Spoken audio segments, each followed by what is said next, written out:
澳大利亚吃了大亏还不醒悟，要和美国一起开发高精尖武器。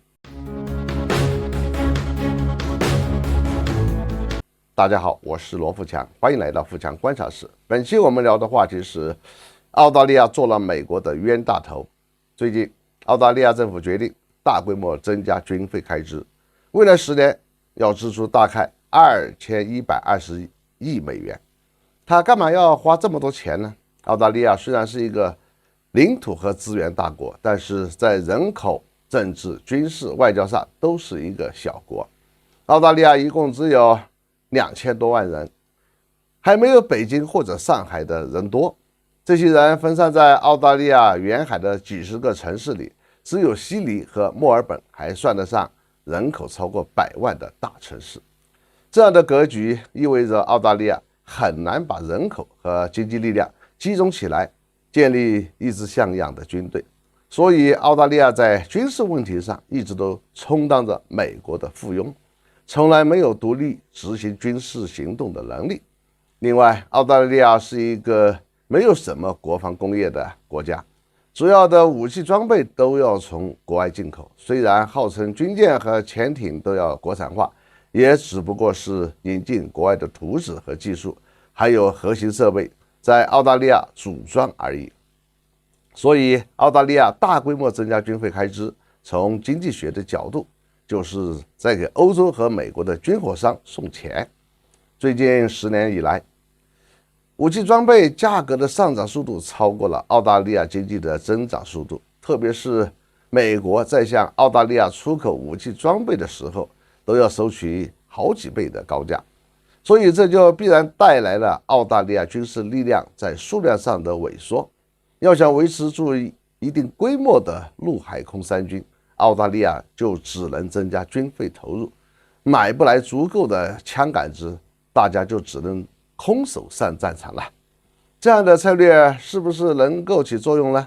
我们还是要抱着一定的怀疑态度。首先，美国现在大力向澳大利亚推销 F-35战斗机，这种第5代隐身战斗机的价钱可不是澳大利亚现役的 F-18大黄蜂可以相提并论的。澳大利亚买到手的价格大概是每架2亿5千万美元，美国人自己的 F-35呢就只要不到1亿美元。F-35有个特点，它和现在的很多手机软件一样，采用了应用类收费的办法，也就是说，有些功能是用软件来实现的，想要这个功能就得多交一份钱，由美国人来给这些 F-35下载软件才能开通功能。战斗机不是手机，如果不喜欢这个软件，没有应用市场，那就可以挑挑拣拣，只能乖乖的向美国人交钱。做了这样的冤大头，美国人还是不肯放过澳大利亚那一点点的资源。澳大利亚国防部最近几年一直都在强调要参加高精尖武器的研制，包括高超音速武器和反导技术，甚至要开发反卫星武器来对付中国。应该说，这几种武器对澳大利亚来说根本没有什么意义。谁会把澳大利亚当成战略目标呢？我们需要看到另外一件事，澳大利亚在西方军事联盟当中扮演着非常重要的角色。它贡献出来的不是人，不是技术，甚至不是钱，而是自己的国土。澳大利亚地广人稀，除了海岸线那一圈之外，其他地方都是大片的荒漠，正好当靶场用。所以美国已经在澳大利亚试验过一种高超音速导弹了。按理说，美国用了澳大利亚的领土，应该给人家交租金才对。